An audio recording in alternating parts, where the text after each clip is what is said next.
আসসালামু আলাইকুম বন্ধুরা। আশা করি আল্লাহর অশেষ মেহেরবানিতে সবাই ভালো আছেন। আর আপনারা দেখছেন মাস্টারমাইন্ড ওয়ার্ল্ড। সুপ্রিয় বন্ধুরা, আজকে খুবই গুরুত্বপূর্ণ একটি ভিডিও বানাতে চলেছি।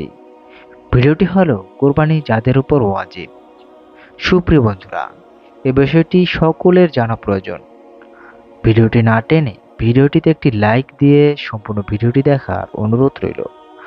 আশা করি ভিডিওটির মাধ্যমে অনেক কিছু জানতে পারবেন। ইসলামের বিধান মৌলিকভাবে তিন ধরনের। এক, শুধু শারীরিক ইবাদত যেগুলোর সাথে অর্থের কোনো সম্পর্ক নেই, যেমন নামাজ, রোজা। এ জাতীয় ইবাদত পালনের ক্ষেত্রে সবাই সমান, তবে মাজুর, অসুস্থ ব্যক্তির জন্য কিছু বিধান ভিন্ন রয়েছে। দুই, এমন ইবাদত যেগুলোর সম্পর্ক শুধু অর্থের সাথে, যেমন জাকাত ও কোরবানি। তিন, এমন ইবাদত যেগুলোর সাথে শারীরিক শ্রম এবং অর্থ উভয়টাই সম্পর্ক রয়েছে, যেমন হজ। দ্বিতীয় এবং তৃতীয় প্রকারের ইবাদত পালন করা সবার উপর আবশ্যক নয়, বরং নির্দিষ্ট কিছু শর্ত পাওয়া গেলে তা পালন করা আবশ্যক হয়। কুরবানি যেহেতু শুধু আর্থিক ইবাদত, তাই এটাও সবার উপর ওয়াজিব নয়, বরং শুধুমাত্র সামর্থ্যবান ব্যক্তিদের উপর কুরবানি করা ওয়াজিব।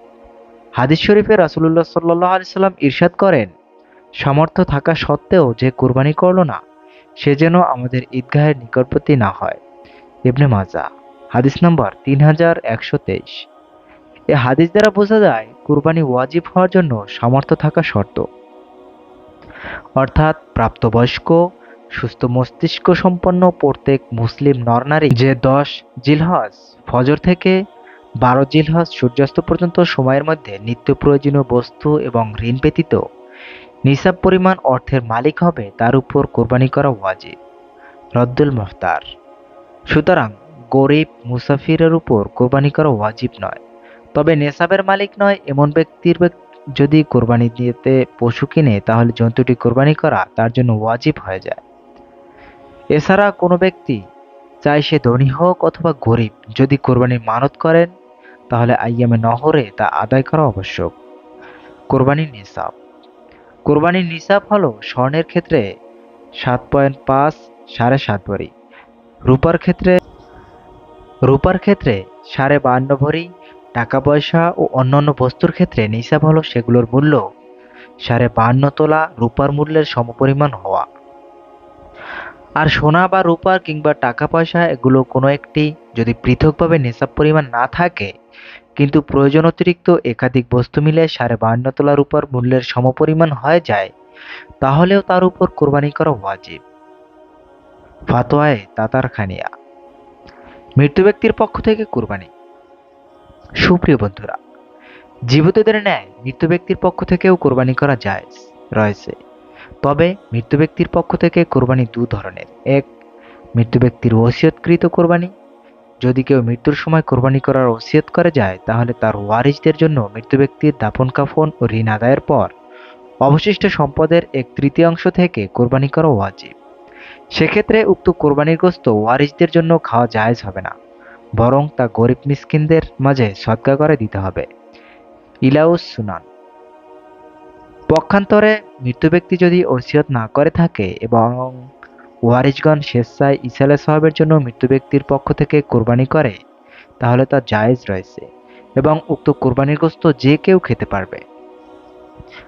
একান্নভুক্ত পরিবারে কোরবানি যদি একান্নভুক্ত পরিবার হয় বা একাধিক ভাই বা বাবা ও ছেলে যৌথ ব্যবসা করে এবং প্রত্যেকে ব্যবসার একজন অংশীদার হয়ে থাকে, তাহলে ব্যবসার সমুদায় মাল ও লভ্যাংশ ভাগ করলে যদি প্রত্যেক সদস্য পৃথকভাবে নিসাবের মালিক হয়, তাহলে প্রত্যেকের উপর কোরবানি করা ওয়াজিব। পরিবারের যে কোনো একজনের পক্ষ থেকে কোরবানি করলে তা যথেষ্ট হবে না। আর যদি ব্যবসার মাল ও লভ্যাংশ ভাগ করলে পৃথকভাবে প্রত্যেকের নেশাব পূর্ণ না হয়, তাহলে কারো উপর ওয়াজিব হবে না। অবশ্য বাবার সাথে সন্তানদের যৌথ ব্যবসায় যদি বাবা মূল মালিক এবং ছেলেরা সহযোগী হয়ে থাকে, তাহলে শুধু বাবার উপর কোরবানি ওয়াজিব হবে, ছেলেদের উপর হবে না। ফাতোয়ায়ে স্বামী। হাজীদের কোরবানি করার বিধান। হাজীদের কোরবানি বলতে দুই ধরনের কোরবানির উদ্দেশ্য।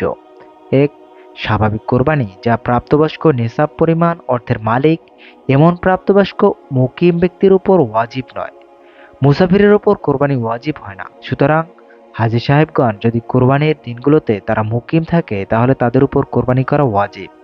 তারা চাইলে তা ওখানে আদায় করতে পারে, আবার চাইলে নিজ দেশেও আদায় করতে পারে। তবে নিজ দেশে আদায়ের ক্ষেত্রে শর্ত হলো এমন দিনে কোরবানি করতে হবে যেদিন মক্কাতেও আইয়ামে নহর বাকি থাকে। আর হাজিদের বেলায় দ্বিতীয় প্রকারের কোরবানি হলো দমে শুকুর। দমে শুকুর হলেও এটাকে সাধারণ মানুষ কোরবানি বলে থাকে।